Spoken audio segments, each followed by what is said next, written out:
عندي مسابقة رياضية أتوقع تعجب الأكثرية.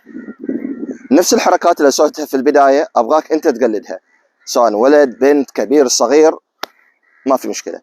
سوي الحركة هذه وارسلها إلي، راح أجمع المقاطع عندي على حسابي على التيك توك، اللي ياخذ أكثر عدد لايكات ياخذ المركز الأول، راح يكون له جائزة 300 ريال أحولها على حسابه في CC Pay. المركز الثاني 150، المركز الثالث 50 ريال.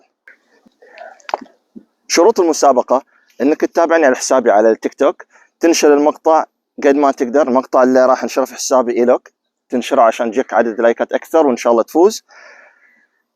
ايضا لان المسابقة هذه للهواة فما راح اقبل اي احد يكون لاعب فنون قتالية من اي نادي، لان الحركات هذه كلهم يعرفوها، فكنت الجدد نبغى ننشط الناس الجدد.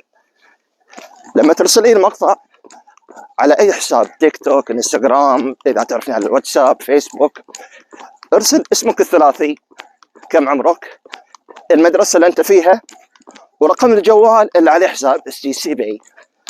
وانت وش صاير؟ وان شاء الله بالتوفيق للجميع.